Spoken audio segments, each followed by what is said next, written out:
Are you concerned disinformation could affect Canada's next election? Yes, indeed. I would be concerned about disinformation affecting the next federal election.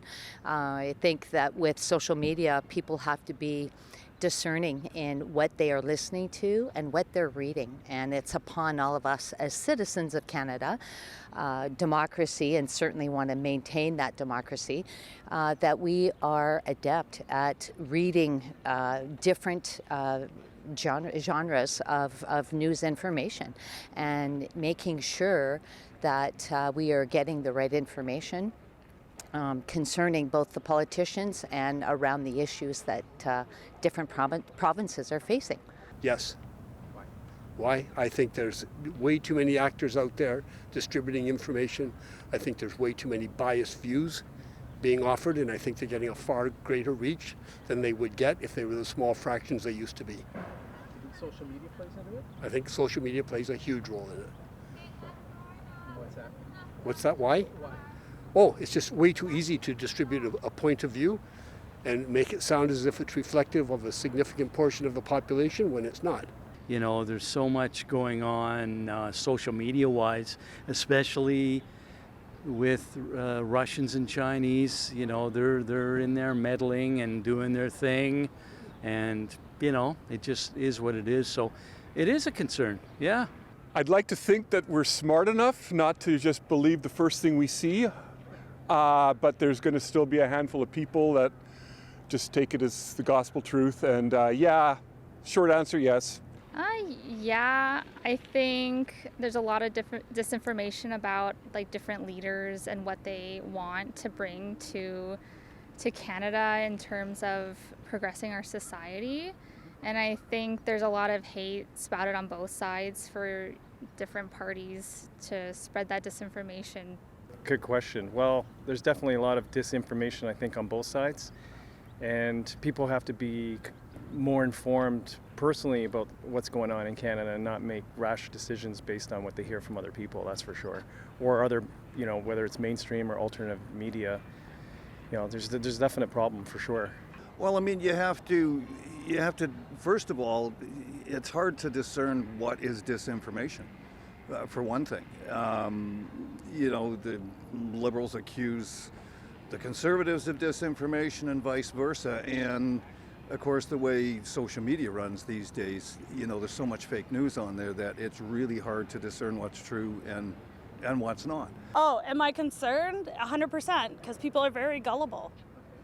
And it's hard to decide what news channels to trust and who to trust nowadays, because everyone has such close access to spreading their opinion.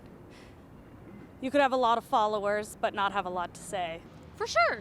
I think we saw even recently a lot of issues with photos of the Met Gala and people being convinced that people were at the Met Gala when they weren't celebrities and stars. I think if we're that susceptible to just, you know, a celebrity event, we're probably pretty susceptible to some misinformation for elections. So I think we have to be more considerate citizens and more aware of like what that means for disinformation and how to identify it just within our own lives, election or not.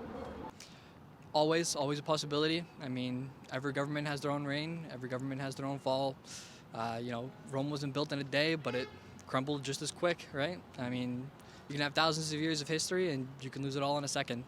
I believe there's people who kind of gain from this information, and there's also people who are lazy, so they try to find information that's easy for them to access or that they agree with. So then it's become the information, but a lot of, like the election, it's complex. There's nothing that's black and white. A lot of analysis needs to be made, and journalists, that's why they are here for. And I have opinions on things, but I also rely on deeper, like people who have deeper knowledge of a topic. Yeah, sure. I mean, it's this. I think all politicians are full of disinformation, whether or not it's specific to coming from a party or coming from outside the country. For sure, that's a relevant point. I think, yeah, I mean,